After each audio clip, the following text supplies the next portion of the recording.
Bismillahirrahmanirrahim. Assalamualaikum warahmatullahi wabarakatuh. Jumpa lagi dengan saya di Abil Maywa Channel. Jadi teman-teman, channel ini adalah merupakan channel pendidikan tempat kita berbagi tentang aplikasi pendidikan, Microsoft Office, serta tips dan triks komputer.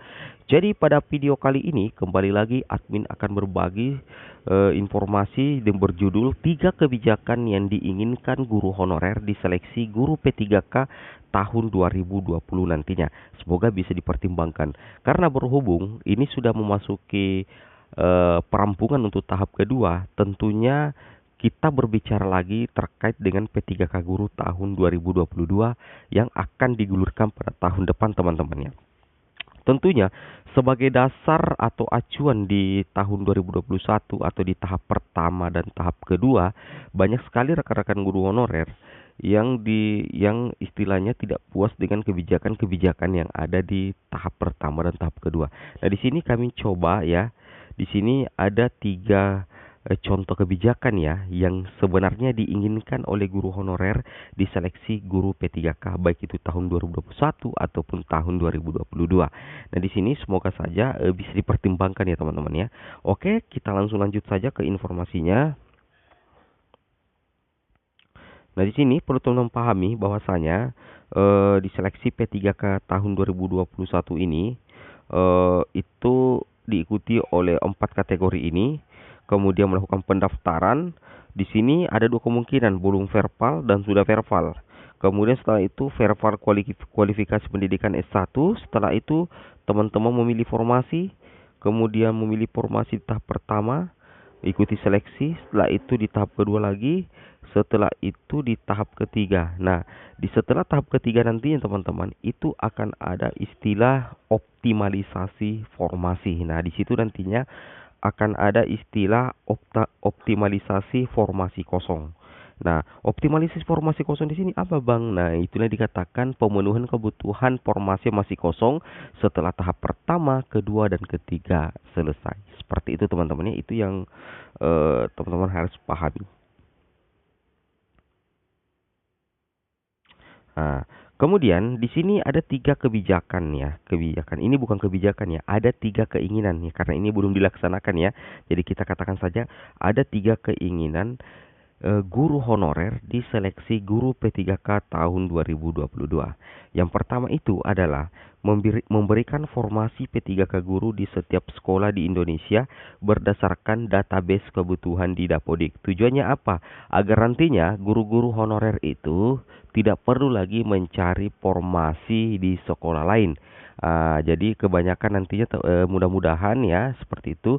Mudah-mudahan pemerintah bisa memberikan formasi P3K guru di setiap sekolah di Indonesia berdasarkan database kebutuhan di Dapodik.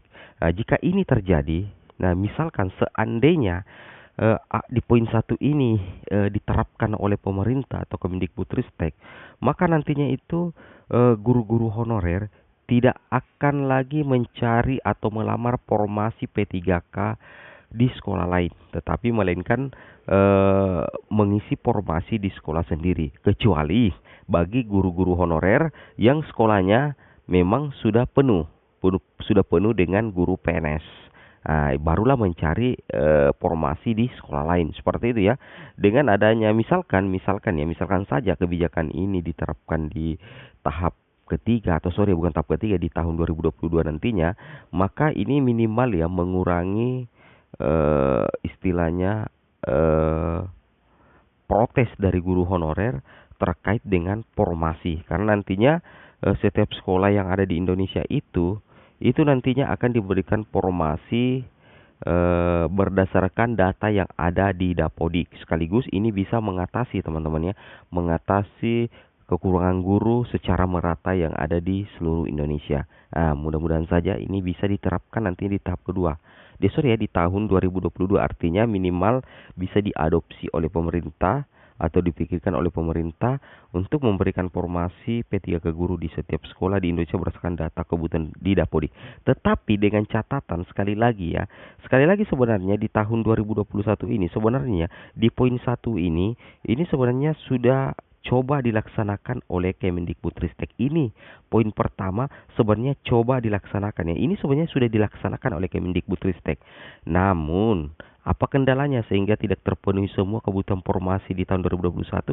Karena dari 1 juta formasi yang diajukan oleh yang diberikan oleh Kemdikbudristek kepada seluruh daerah yang ada di Indonesia, itu itu tidak terpenuhi. Artinya ada justru formasi yang diajukan oleh pemerintah daerah itu sedikit ketimbang kuota 1 juta formasi yang disediakan oleh Kemdikbudristek.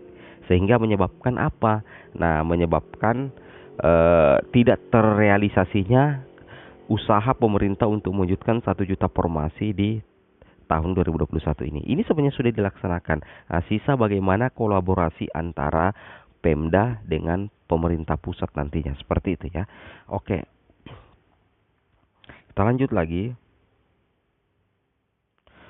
Nah, kemudian yang kedua terkait afirmasi. Nah, di sini keinginan ya, bukan kebijakan karena ini belum dilaksanakan. Ini keinginan ya. Keinginan kedua adalah terkait afirmasi agar tidak terlalu jauh gap pemisah antara afirmasi cerdik dengan afirmasi usia dan K2 untuk guru honorer. Ini tentunya menjadi fakta. Kita lihat di media elektronik yang sering kita dengarkan, sering sekali kita nonton setiap hari, bahwasanya banyak sekali protes-protes dari rekan-rekan guru honorer, terutama bagi guru honorer yang tidak memiliki cerdik yang berhasil lulus passing grade. Nah, ini ceritanya berhasil lulus passing grade tetapi tidak lolos mengisi formasi, teman-teman. Penyebabnya apa ya? Penyebabnya kalah saing dengan pemilik sertifikat pendidik. Nah, ini tentunya yang harus menjadi perhatian pemerintah agar bisa mengevaluasi lagi terkait dengan pemberian afirmasi. Usahakan ya, menurut admin sendiri, admin pribadi ya, karena kita berhak untuk berpendapat, menurut admin afirmasi itu sebaiknya tidak terlalu jauh gap pemisah antara afirmasi cerdik dengan afirmasi usia dan tentunya afirmasi K2 untuk guru honorer. Karena ini tentunya terjadi ketimpangan ya. Bayangkan afirmasi cerdik itu langsung memiliki 500 poin.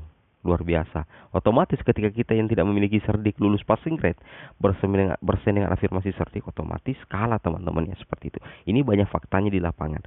Jadi seperti ini harapan kebijakan yang diinginkan oleh rekan guru honorer, yaitu agar afirmasi tidak terlalu jauh gap pemisah antara cerdik dengan afirmasi usia dan untuk K2 untuk guru honorer dan juga disabilitas, seperti itu ya. Oke.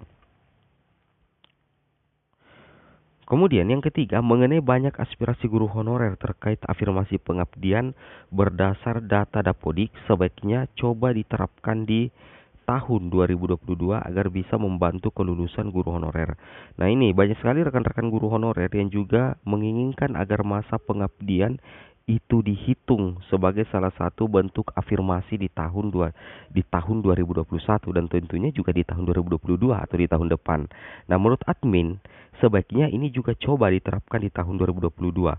Nah, dengan adanya masa afirmasi pengabdian tentunya ini akan sangat membantu teman-teman guru honorer untuk lolos menjadi ASN P3K di tahun 2022. Seperti itu teman-teman ya. Oke, kita coba lanjut dulu informasi yang lain, sekedar tambahan saja. Bahwasanya di tahun 2021 ini adalah bentuk afirmasi yang diberikan teman-teman ya.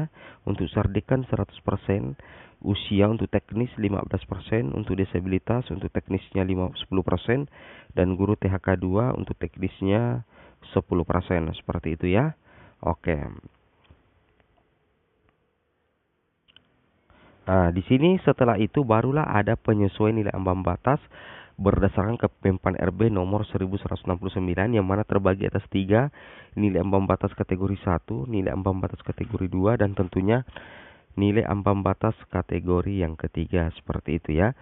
Oke teman-teman, mungkin cukup sampai di sini videonya. Assalamualaikum warahmatullahi wabarakatuh.